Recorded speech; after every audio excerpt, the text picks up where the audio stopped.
about 20 millimeters or 2 centimeters.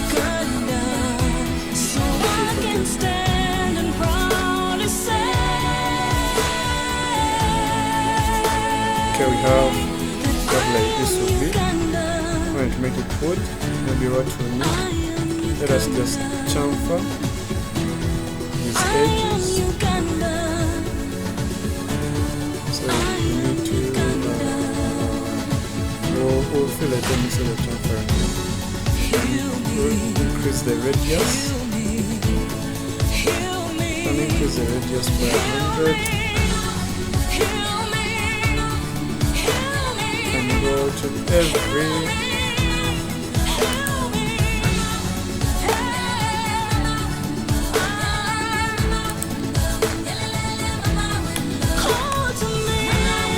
every corner.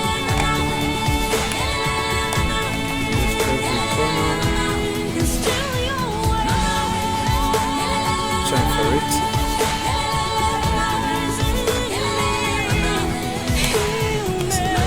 Our top cover. Okay, see it.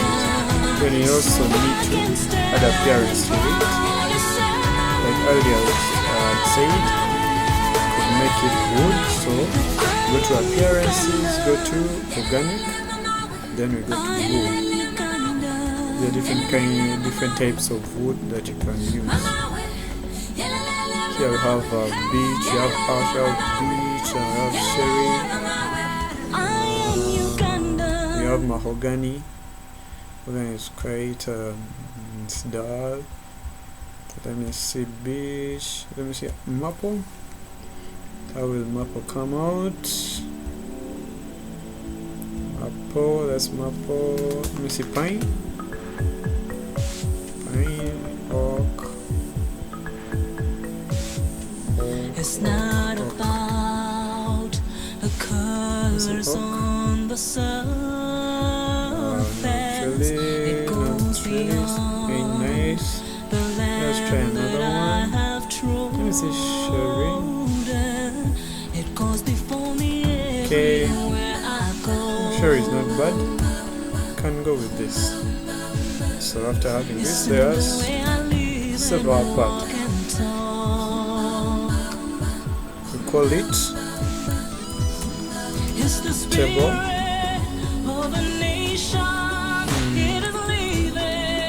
Table. Let's say it's a table cover. Oh yeah, table cover.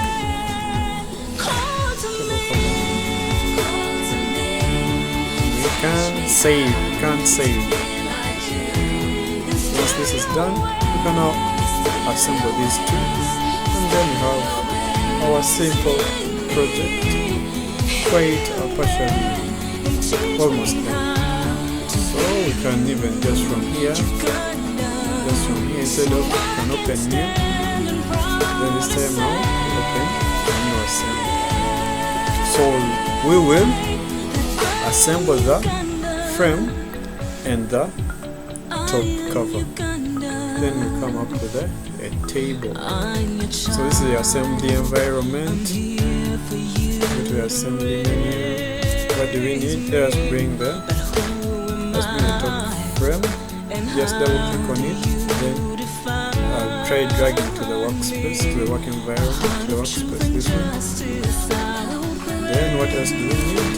Insert table cover. Okay. There we go. So now I'll assemble all these. Okay, let me see. This is what we're having. So what we need this bottom to be coincident so that top of the frame. So you'll just make it coincident. Touch. Touch. Yes, do we need? We need make it center to make it symmetrical. So just